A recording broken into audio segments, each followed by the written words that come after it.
قل يا أهل الكتاب تعالوا إلى كلمة سواء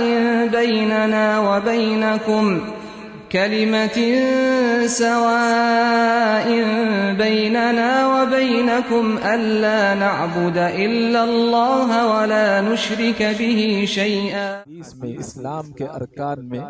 ایک اہم رکن رکین تحج و تعتمر، حج اور عمرے کرنا بھی بتایا گیا،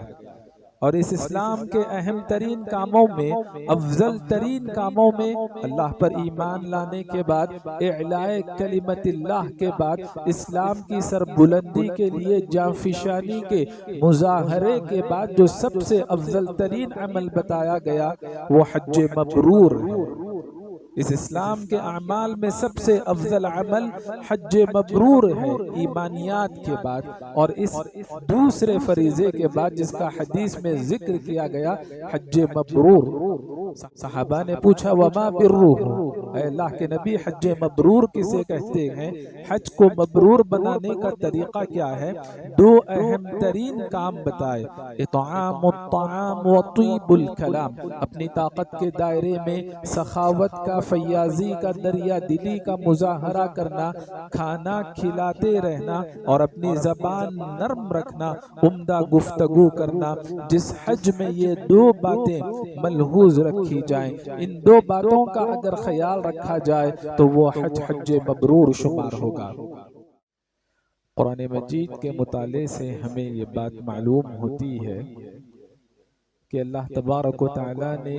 انسانوں کو، جنات کو، ساری مخلوق کو، ہر شے کو اپنی عبادت کے لیے، اپنی بندگی کے لیے پیدا فرمایا، لہذا ہر شے اور ہر مخلوق اللہ کی عبادت میں اور اللہ کی حمد و تسبیح میں، اللہ کے ذکر میں مشغول ہے، لیکن انسان کو اس کا اندازہ نہیں ہوتا کہ کون سی شے کس انداز سے اللہ تبارک و تعالیٰ کی عبادت میں مصروف ہے۔ وَإِن مِّن شَيْءٍ إِلَّا يُسَبِّحُ بِحَمْدِهِ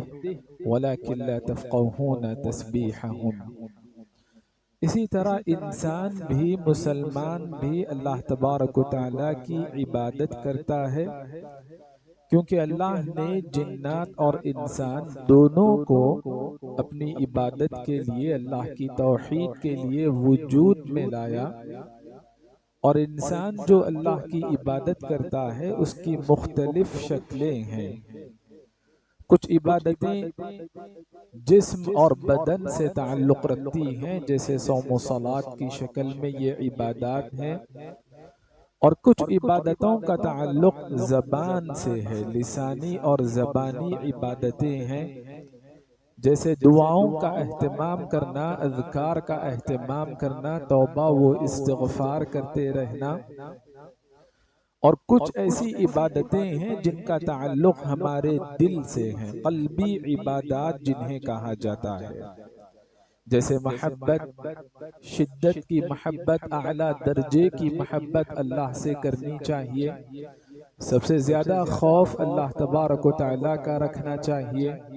اللہ پر توکل کرنا چاہیے، اللہ سے امیدیں وابستہ رکھنی چاہیے۔ یہ تمام ایسے کام ہیں جنہیں قلبی عبادات کہا جاتا ہے۔ وہیں کچھ ایسی عبادتیں ہیں جن کا تعلق انسان کے مال سے ہے، جیسے صدقات و خیرات کرتے رہنا، غرباء اور مساکین کی مالی امداد کرتے رہنا، زکوٰۃ کا فریضہ انجام دیتے رہنا۔ بہت کم ایسی عبادات ہیں جو بدنی اور مالی عبادات شمار ہوتی ہیں، اور ان بدنی اور مالی عبادات میں حج اور عمرے کرتے رہنا ہے، جس میں جسمانی عبادات بھی داخل ہے اور جس میں کافی اخراجات بھی آتے ہیں۔ قرآن مجید میں اللہ تبارک و تعالیٰ نے اخلاص و للہیت کے ساتھ اس عبادت کو انجام دینے کا حکم دیا، وَلِلَّهِ عَلَى النَّاسِ حِجُّ الْبَيْتِ مَنِ اسْتَطَاعَ إِلَيْهِ سَبِيلًا۔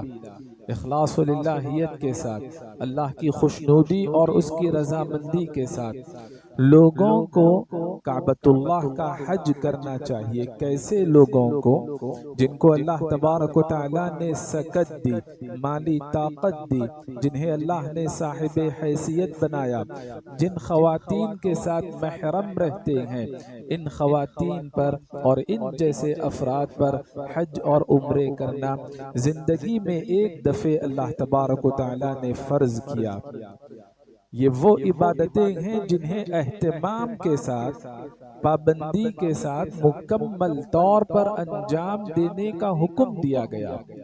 یہ عبادتیں آدھی ادھوری نہیں ہونی چاہیے، ناقص نہیں ہونی چاہیے، بغیر علم ادا نہیں ہونی چاہیے۔ وَأَتِمُّ الْحَجَّ وَالْعُمْرَةَ لِلَّهِ، یہاں بھی اخلاص و للہیت، اللہ کی خوشنودی، للہیت کے ساتھ، اللہ کی رضا کے ساتھ ان عبادتوں کو انجام دیں اور پوری طرح سے انجام دیں۔ وَأَتِمُّ الْحَجَّ وَالْعُمْرَةَ لِلَّهِ۔ اگر کوئی صاحب حیثیت ہونے کے باوجود ان عبادتوں کو انجام نہیں دیتا ہے، کعبۃ اللہ کی طرف رخ نہیں کرتا ہے، امت سے اجتماعی طور پر غفلت ہونے لگتی ہے، کعبۃ اللہ کا اگر حج نہ کیا جائے تو قیامت قائم ہو جائے گی، کیونکہ قیامت کی نشانیوں میں ایک نشانی یہ بھی ہے کہ لوگ کعبۃ اللہ کا حج کرنا چھوڑ دیں گے۔ اللہ کے نبی صلی اللہ علیہ وسلم نے فرمایا، بلکہ احادیث قدسیہ بھی ہیں کہ تعجلوا الی الحج یعنی الفریضہ، جب حج فرض ہوتا ہے تو عجلت کرنی چاہیے، ہیلے حوالے بہانے نہیں ہونے چاہیے کہ فلاں کام ہے، فلاں ذمہ داری ہے۔ شریعت نے جو ترتیب رکھی اس ترتیب کا خیال رکھیں۔ کون سے ایسے کام ہیں جن کی وجہ سے فریضے کو ادا کرنے میں لوگ تاخیر سے کام لیتے ہیں، مجرمانہ غفلت برتتے ہیں، جبکہ شریعت نے ان کاموں کو بہت آسان بنانے کا حکم دیا۔ لہذا جب حج فرض ہو جاتا ہے، صحت و عافیت کے ساتھ، مالی استطاعت کے ساتھ، حالات کے امکانات کے ساتھ، تو جلد بازی کرنی چاہیے۔ فَإِنَّ أَحَدَكُمْ لَا يَدْرِي، کیونکہ کوئی نہیں جانتا، مَا يَعْرِضُ لَهُ، کب کیسے حالات کروٹ لیں گے، کب کیسے مشکلات کا سامنا کرنا پڑے گا۔ لہذا اس عبادت کو ادا کرنے میں تاخیر نہیں کرنی چاہیے۔ خیر کے کام میں سرعت بھی اختیار کرنی چاہیے، تیزی بھی اختیار کرنی چاہیے، اور خیر کے کام میں سبقت بھی، پہل بھی اختیار کرنا چاہیے۔ حدیث قدسی کے مطابق اللہ تبارک و تعالیٰ نے فرمایا، ان عبدا صححت له جسمہ، میرا اگر کوئی ایسا بندہ ہے جس کو میں نے صحت مندی بھی عطا کی، ووسعت علیہ فی المعیشہ، صحت مندی کے ساتھ استطاعت بھی میں نے اسے دے رکھی مالی طور پر، تمضی علیہ 5 اعوام، سال ہا سال گزر جاتے ہیں، ان دونوں نعمتوں کو رکھنے کے باوجود 5 سال کا طویل عرصہ گزر جاتا ہے، لا یفد الی، ان نعمتوں سے محظوظ تو ہو رہا ہے لیکن کعبۃ اللہ کا رخ نہیں کر رہا ہے، لمحروم، تو یقیناً یہ بد نصیب بندہ ہے، سعادت سے، توفیق سے، اجر و ثواب سے، فضیلتوں سے، برکتوں سے، رحمتوں سے محروم بندہ ہے۔ لمحروم تاکید کے الفاظ استعمال کیے گئے۔ امیر المؤمنین خلیفۃ المسلمین عمر رضی اللہ عنہ، جو اس امت کی الہامی شخصیت ہے، عبقری شخصیت ہے، اگر ہمارے نبی کے بعد کوئی اور نبی ہوتا تو امیر المؤمنین عمر رضی اللہ عنہ کی وہ جلیل القدر، عظیم المرتبت شخصیت ہوتی۔ عمر رضی اللہ عنہ نے کیا فرمایا، من اطاق الحج فلم یحج، جس کو اللہ نے حج کرنے کی طاقت دی لیکن پھر بھی اس نے حج نہیں کیا، تو کوئی فرق نہیں پڑتا کہ اب وہ یہودی بن کر مرے یا نصرانی بن کر مرے، یعنی اتنی خطرناک بات ہے کہ ایمان کو خطرے میں ڈالنے والا معاملہ ہے۔ مسلم معاشرے میں خوشحال افراد ہیں، مالدار افراد ہیں، لیکن ان کی اس جانب توجہ نہیں ہوتی، حج اور عمرے کو ایک فریضے کی نظر سے نہیں دیکھا جاتا۔ احادیث میں اسلام کے ارکان میں ایک اہم رکن رکین تحج و تعتمر، حج اور عمرے کرنا بھی بتایا گیا، اور اس اسلام کے اہم ترین کاموں میں، افضل ترین کاموں میں اللہ پر ایمان لانے کے بعد، اعلاء کلمت اللہ کے بعد، اسلام کی سربلندی کے لیے جانفشانی کے مظاہرے کے بعد جو سب سے افضل ترین عمل بتایا گیا وہ حج مبرور ہے۔ اس اسلام کے اعمال میں سب سے افضل عمل حج مبرور ہے ایمانیات کے بعد، اور اس دوسرے فریضے کے بعد جس کا حدیث میں ذکر کیا گیا، حج مبرور۔ صحابہ نے پوچھا وما برہ، اے اللہ کے نبی حج مبرور کسے کہتے ہیں؟ حج کو مبرور بنانے کا طریقہ کیا ہے؟ دو اہم ترین کام بتائے، اطعام الطعام و طیب الکلام، اپنی طاقت کے دائرے میں سخاوت کا، فیاضی کا، دریا دلی کا مظاہرہ کرنا، کھانا کھلاتے رہنا اور اپنی زبان نرم رکھنا، عمدہ گفتگو کرنا۔ جس حج میں یہ دو باتیں ملحوظ رکھی جائیں، ان دو باتوں کا اگر خیال رکھا جائے تو وہ حج حج مبرور شمار ہوگا۔ محدثین نے اور بھی معنی بیان کیے، الذی لا یخالطہ اثم، وہ حج جس کی ادائیگی کے دوران کوئی گناہ نہ ہو، اور گناہوں میں خاص طور پر الذی لا ریاء فیہ، وہ حج جس میں ریاکاری نہ ہو، خود نمائی نہ ہو، شہرت اور چرچے نہ ہو، بلا وجہ اخبارات میں حجاج یا عازمین حج کی تصویریں شائع نہیں کرنی چاہیے، اور نہ ہی کسی اور پلیٹ فارم سے یہ اظہار کرنا چاہیے کہ ہم حج کی عبادت میں مصروف ہیں۔ جب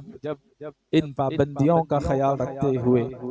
حج کی عبادت انجام دی جائے گی تو حج حج مبرور ہوگا، حج حج مقبول ہوگا، اللہ کے حضور، اللہ کی بارگاہ میں، اللہ کے دربار میں یہ عبادتیں قبول ہو سکتی ہیں۔ اللہ کے نبی صلی اللہ علیہ وسلم نے ان عبادتوں پر ابھارتے ہوئے مزید فرمایا، جہاد الکبیر والضعیف والمرأہ الحج والعمرہ، جو لوگ عمر دراز ہوتے ہیں یا چھوٹے بچے ہوتے ہیں یا کمزور لوگ ہوتے ہیں جسمانی اعتبار سے، یا عورتیں ہوتی ہیں، ان تمام کے لیے جہاد کی فضیلت اگر حاصل کرنی ہے تو حج اور عمرے کی عبادت انجام دینی چاہیے۔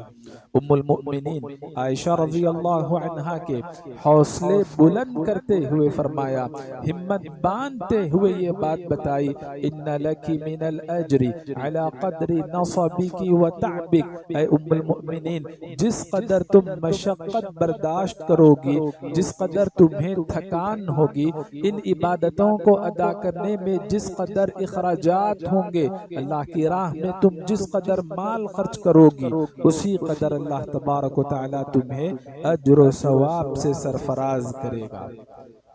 ان عبادات کی فضیلت کے پیش نظر بارہا ان عبادات کو انجام دینے کا حکم دیا گیا۔ ہمارے معاشرے میں غلط فہمی پائی جاتی ہے کہ دیگر کاموں کو چھوڑ کر یہ کام کرنا کیا نیکی ہے؟ حدیث میں اس کے برعکس ترغیب دلائی گئی، تابعوا بین الحج والعمرہ، کہ کثرت سے لگاتار سلسلہ وار تم حج اور عمرے کرتے رہو، حج کے بعد حج کرنا، عمرے کے بعد عمرہ کرنا، یا حج کے بعد عمرہ یا عمرے کے بعد حج کرنا، تابعوا بین الحج والعمرہ، اگر اللہ نے برکت دی ان عبادتوں کے سلسلے کو جاری رکھنا چاہیے، کیونکہ دو بڑی فضیلتیں بیان کی گئی، کیونکہ اللہ تبارک و تعالی اس کی بدولت فقر و فاقے کو دور کرتا ہے، رزق میں برکت دیتا ہے، آمدنی کے ذرائع اللہ تبارک و تعالی کھولتا ہے، اور اسی طرح گناہ کبیرہ کو بھی ان عبادات کی بدولت اللہ تبارک و تعالی دھو دیتا ہے۔ قدیم زمانے میں اونٹوں پر سفر کیا جاتا تھا، اسی لیے حدیث میں اونٹ کی مثال دی گئی کہ جب کبھی حاجی کا اونٹ یا اس کی سواری قدم اٹھائے گی زمین سے یا قدم رکھے گی زمین پر، ہر دفعے اللہ تبارک و تعالی حج اور ہر دفعے اللہ تبارک و تعالی ایک نیکی لکھے گا، ایک گناہ مٹائے گا، دنیا اور آخرت کے درجات میں سے ایک درجے کو بلند کرے گا۔ حاجی جس جگہ سے نکلتا ہے اور پہنچتا ہے، کتنی دفعے اس کی سواری قدم اٹھائے گی رکھے گی، یا موجودہ دور کے ترقی یافتہ ذرائع ٹائر کا پھرنا ہو یا کسی بھی شکل میں ہو، ہوائی جہاز کے پنکھے کا گشت کرنا ہو، جس قدر انگنت انداز میں یہ کام ہوگا، نیکیوں کا سلسلہ لکھا جائے گا، گناہوں کو مٹایا جائے گا، دونوں جہانوں میں اللہ تبارک و تعالی اسی قدر درجات کو بلند فرمائے گا۔ حج اور عمرے کو جانے والے اللہ کی ضمانت میں اور اللہ کی حفاظت میں رہتے ہیں۔ عام نیکی کے کاموں میں جب اخراجات ہو، للہ فی سبیل اللہ جو اخراجات ہوتے ہیں، جس قدر اجر و ثواب ملتا ہے، اس کے بالمقابل حج کی عبادت میں اگر خرچ کیا جائے تو اللہ تبارک و تعالی عام نیکیوں کے مقابلے میں 700 گنا زیادہ اجر و ثواب سے نوازتا ہے۔ اتنی بڑی فضیلت بیان کی گئی اس عبادت کے اخراجات کے حوالے سے۔ اگر کسی کو عمرے کی سعادت نصیب ہوئی، پھر دوبارہ اس نے عمرہ کیا، تو اللہ تبارک و تعالی اگلے عمرے کو سابقہ عمرے کے درمیان ہونے والے گناہوں کا کفارہ بنا دیتا ہے۔ اگر کسی کو حج کی سعادت نصیب ہو جائے اور وہ حج مبرور ہو جائے تو جنت سے کم اس کا صلہ ملنے والا نہیں۔ جیسے اسلام لانے پر سابقہ گناہوں کی مغفرت ہو جاتی ہے، اسی طرح حج یہدم ما کان قبلہ سابقہ گناہوں کو مٹا دیتا ہے۔ رمضان میں ادا ہونے والا ایک عمرہ نہ صرف حج کے برابر ہے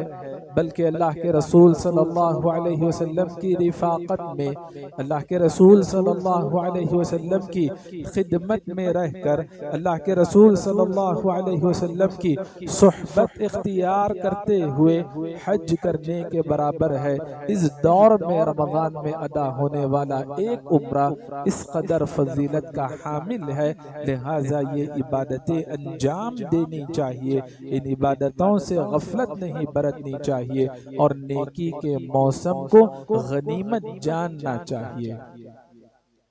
اللہ کے رسول صلی اللہ علیہ وسلم نے مزید یہ باتیں بیان فرمائی کہ جو کوئی شرعی آداب کا خیال کرتے ہوئے حج کرے، ایسے لوٹے گا جیسے نو مولود کے اوپر کوئی گناہ نہیں ہوتا۔ بالکل اس کا معاملہ اللہ تبارک و تعالی نو مولود جس کی ولادت ابھی ہوئی، جس پر کوئی گناہ نہیں ہوتا، اس طرح اللہ تبارک و تعالی اس کا معاملہ کر دیتا ہے۔ لیکن اسلامی تعلیمات کا، آداب کا خیال رکھتے ہوئے، پابندیوں کا لحاظ رکھتے ہوئے، زبان کی حفاظت کرتے ہوئے، اپنے آپ کو گناہوں سے بچاتے ہوئے جو حج کرے، اس کے لیے اللہ کے نبی صلی اللہ علیہ وسلم نے یہ فضیلت بیان فرمائی ہے۔ یہ تمام عبادتیں قدم قدم پر نیکیوں کی عبادتیں ہیں، سعادتوں کی عبادتیں ہیں، فضیلتوں کی عبادتیں ہیں۔ رب رحمان و رحیم، رب کریم کی نوازشوں کو، اس کی رحمتوں کو اپنے دامن میں سمیٹنے کی عبادتیں ہیں۔ ہر کام پر بے انتہا فضیلت اور بشارت سنائی گئی ہے، لہٰذا یہ کام کوئی اختیاری کام نہیں۔ جن افراد کو اللہ نے مال و دولت میں برکت دی، صاحب حیثیت بنایا، جنہیں اللہ نے صحت و عافیت بھی عطا کی، ان کے حق میں یہ عبادت فرض درجے میں ہے، اس سے غفلت نہیں برتنی چاہیے۔ واللہ تعالی اعلم وصلی اللہ علی النبی وسلم۔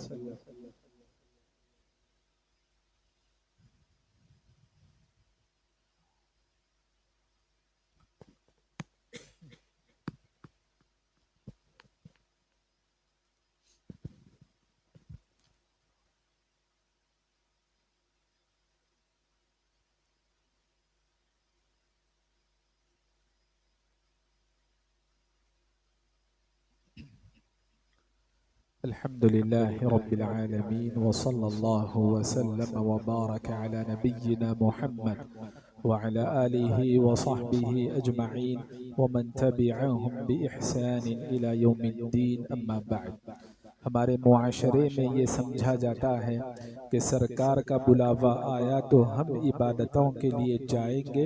لیکن نبی صلی اللہ علیہ وسلم نے غلط فہمی اور بدگمانی دور کی اور بتایا کہ حجاج اور معتمرین یہ اللہ کے مہمان ہوتے ہیں، یعنی ان کو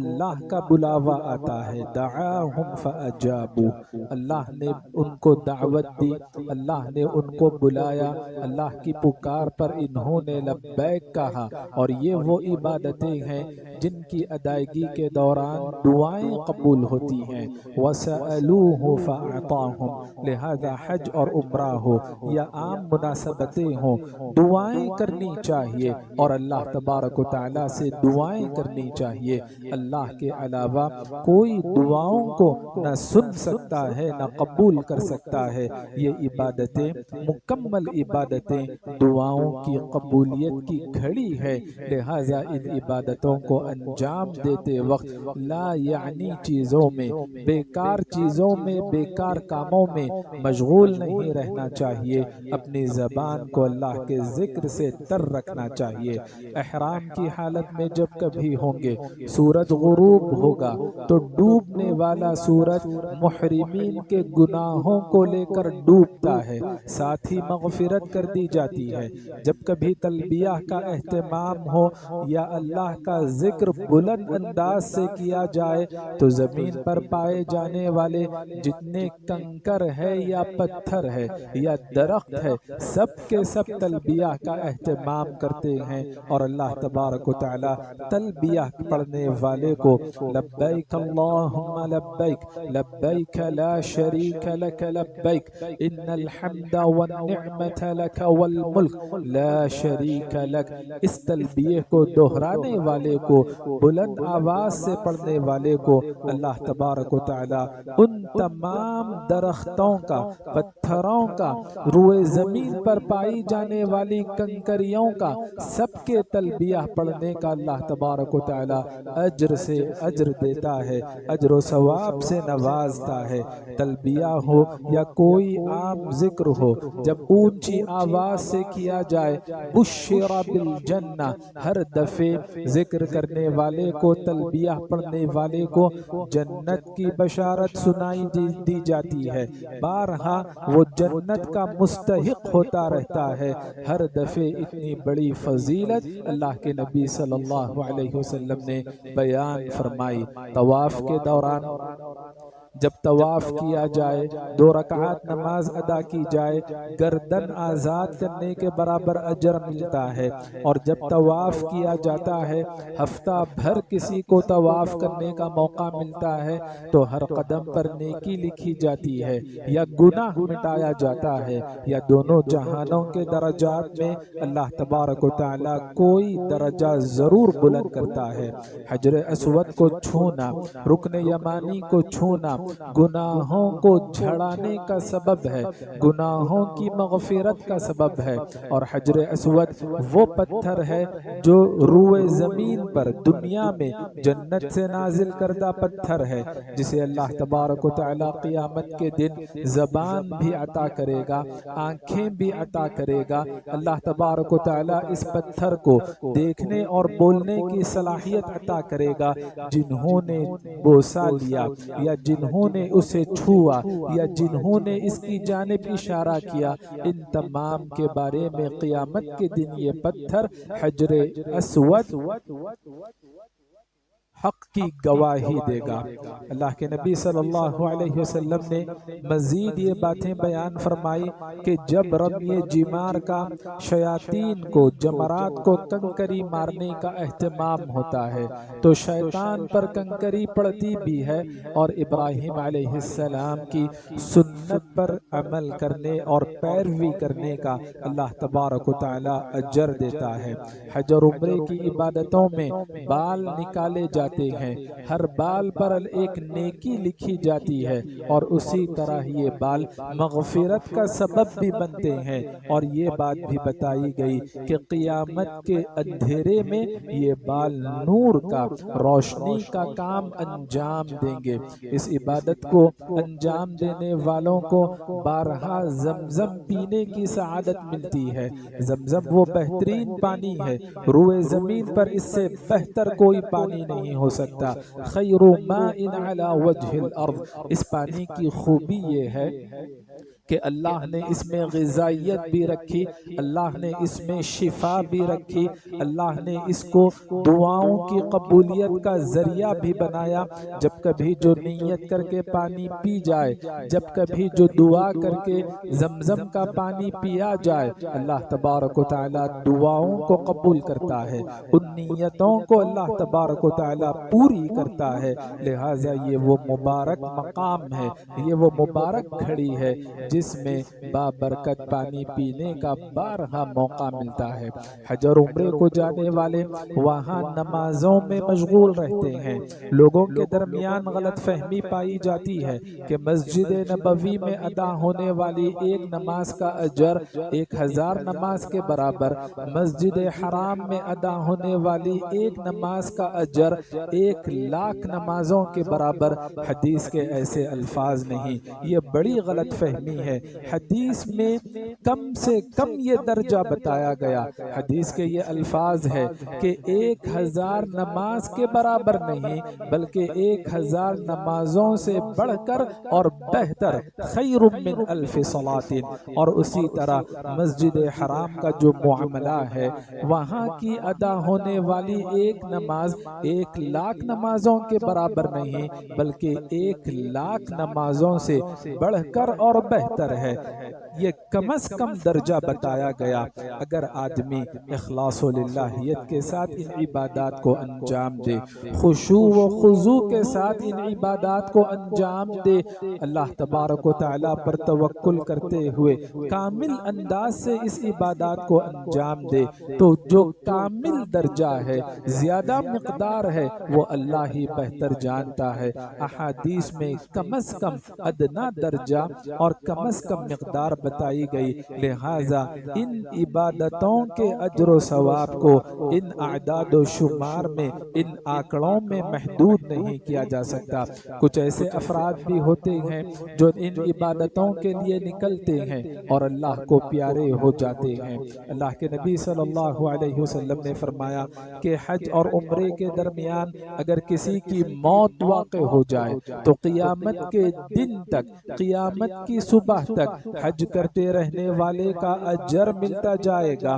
عمرہ کرتے رہنے والے کا اجر ملتا جائے گا۔ انہی طبقات میں اللہ تبارک و تعالیٰ ان کا شمار کرتا رہے گا، اور پھر ان کی یہ فضیلت بھی ہے کہ جب قیامت کے دن اٹھیں گے تو ان کی زبان پر تلبیہ ہوگا، لبیک اللہم لبیک، یبعث یوم القیامت ملبیا، تلبیہ پڑھتے ہوئے یہ قیامت کے دن اٹھیں گے۔ یہ وہ اعزاز ہوگا، یہ وہ امتیاز ہوگا، یہ وہ ایسی خصوصیت ہوگی جو اللہ تبارک و تعالی ان کے علاوہ کسی اور کو عطا نہیں کرے گا۔ خلاصہ کلام یہ ہے کہ معاشرے میں شعور بیدار کرنا چاہیے، ان عبادتوں کو بھی فرائض کی نظر سے دیکھنا چاہیے، اور ان عبادات کو ادا کرنے میں غیر ضروری تاخیر نہیں کرنی چاہیے۔